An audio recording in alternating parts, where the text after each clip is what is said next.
news, transfer news, match previews, legend interviews, Spurs women, press conferences, covering everything Tottenham and England.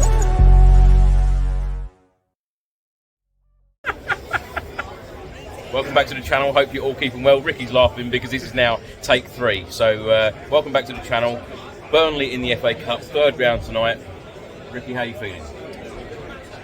I'm feeling Gary Mabbutt, Eric Torsved, Paul Stewart, FA Cup 91. Let's bring it on. That's nearly 33 years ago. Yeah, I know, I'm showing my age. What were you doing then? I was at the semi-final, so we beat Arsenal, and Yeah, but how was life different for you 33 years ago? I was a young whippersnapper. Yeah. Yeah, no, bring it on. You know, I love the FA Cup. You can't beat Wembley, and the tradition, it's been too long. Will Ange go strong tonight? He'll go big, I think. He's got to go, because we need a trophy. You think the likes of Vicario will play tonight? No, Porro will play, and I think Kulusevski will definitely come back in, and I think Phillips at centre half. Make his debut? Of course. Yeah. What score prediction you going with? 3-1. If I had to ask you if you could choose winning the FA Cup or top 4, what would you choose? You can only have one. No, both. No, I don't think we'll get top 4, because You don't? them lot up the road are in that position. Yeah, So but when all our players come back, when they come back, if they come back, you never know, because it's Tottenham, isn't it? will Spurs go all the way and win this competition this year? Yes or no? If we win tonight, the world's our oyster. We can do what we want. And if we don't win tonight, this is getting clipped. Thank you, Rick. Up the Spurs. Come on, you Spurs. I'm now with Spurs fan Tony. Tony, lovely orange jacket. Thank you very this much. evening. It's not red, by the way, it is orange. Orange. Score prediction tonight. How do you think we're going to get on? I think we're going to win 3-1. 3-1. That's it. Mickey van der Ven's in the squad. Ryan Sissenon's in the squad. Dane Scarlett's in the squad. I'm not allowed to swear. Really? Yeah. Happy days. As long as we got first, as long as it's not like Fulham, I don't mind. Do you think Ange will make a number of changes? How many changes do you think we'll make? Hopefully not many, but it might be like, say, like Fulham. We could suffer, but no, let's go for it. The year ends in 4. Happy days. I asked Ricky earlier, 33 or almost 33 years since we last won the FA Cup. I wasn't born then. How was life different for you then? I had hair. I didn't have a stomach. I didn't have children.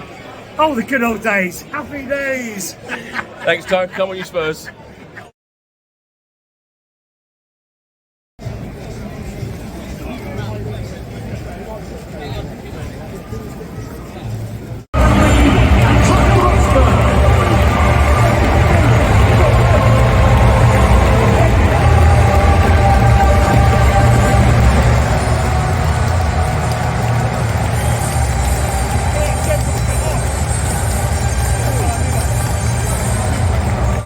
Number 49, Enquiries, number 2, Dorosha, 3-time trainer.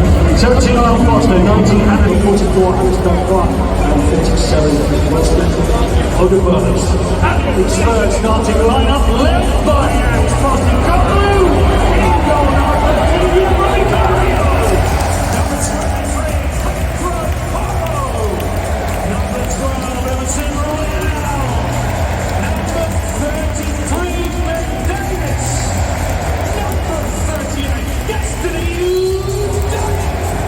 Such a strong lineup. This is exactly the lineup that I hoped that Ange Postecoglou would put out.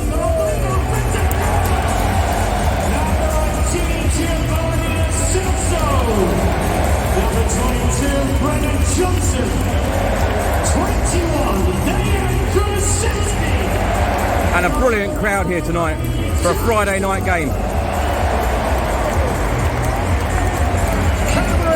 Smith and Brown in 1901, Jimmy Dimmock in 1921, 1961 the double team, 62 we beat Burnley, then in 1967 the Coffee Cup final, 81 Ricky Villa, 82 Hobble, 91 it was Gaza. We have a great history in this cup, but we are overdue.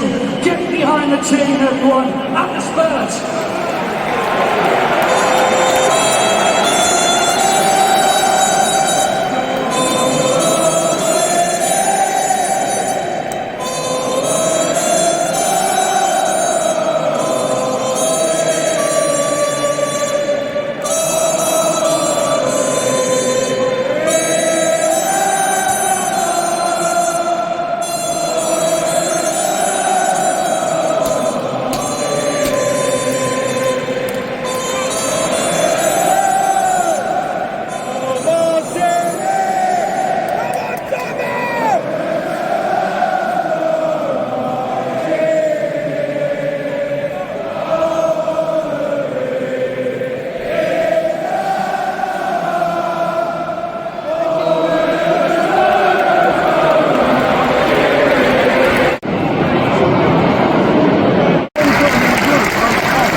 number 23, Porro.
the cup. I mean, it's really important. Is everybody really fancying a cup this year? Yeah, I think you saw today, maybe we weren't at our best, but it was an important result for the whole club. I think maybe in the last few years we need a cup run, so yeah, I think everyone was ready to put in a good performance. How tough was it? Because it was a battle of patience, wasn't it? It was just trying to wait and thinking, is it coming? And then old Pedro, what a strike that was. Yeah, I mean, I think the whole bench was screaming at him not to shoot, and then he's gonna stuck it in the top corner. So no, I think it was a game of patience. Yeah, I think for everyone to get that result and just be patient and to win. Right, I think is that one more? I think we're through. There we go. We're going to do a song in a minute. This is the reason for it. Listen, all these things I wanted to ask you over the years, because you've come through the ranks and you're a Spurs fan since you were a little boy. So truly, you've lived the dream, haven't you? This is what everyone has always dreamed of doing. Does it live up? Quiet, please, everybody, so we can all hear. Does it truly live up to every expectation you thought it was going to be from when you were a kid? Yeah, I mean, the last cup final, 2008, I was there, so yeah, it's always a dream when you've grown up supporting the club, and I think the clubs have always been a big competition for this club, so yeah, when you come from the academy, I think that it's always a dream, but it's always one where you're not quite sure whether you'll be able to play, but yeah, it's always something I'm striving for, to keep pushing and to perform for the club. Can you, and also, do you play, this may sound like a crazy question, but do you sometimes play as a fan? Does it mean that extra to you? For example, when Pedro scores or any important games, that it almost means more to you that you are a fan of the club, or is it you're still now just a professional more than anything else? No, you're always a fan. You can't change that, but I think everyone that comes into the club gets right behind it, especially this season. I feel like we have that togetherness and everyone's fighting for the club. But yeah, you know, when I scored my first goal, that feeling, I don't think many can understand what it feels like. But yeah, as growing up supporting the club, it's always a pleasure. So tell me about Ange. So you've obviously seen a lot of managers, you've seen a lot of changes through the years, and every time we've had a different player up, and I've always asked about Ange, how is he with you, and what difference has he truly made? Yeah, I think you can see that playing this season, even with 9 or 10 men, you see what our philosophy is. We won't change that, and I think that's always, as a player, you can't fault that, and you know exactly what he wants, and it's your job to go out there and deliver. So yeah, it's been a breath of fresh air having someone with that positive mindset in the club. And it's happened quite quickly, hasn't it? I mean, a lot of us were prepared to think it's going to take a while. Whenever a new manager comes in, new philosophy, it will take a while. Everybody seemed to buy into it, and it seems to have worked pretty much from the start. Yeah, I mean, I think there's still a lot of improvement.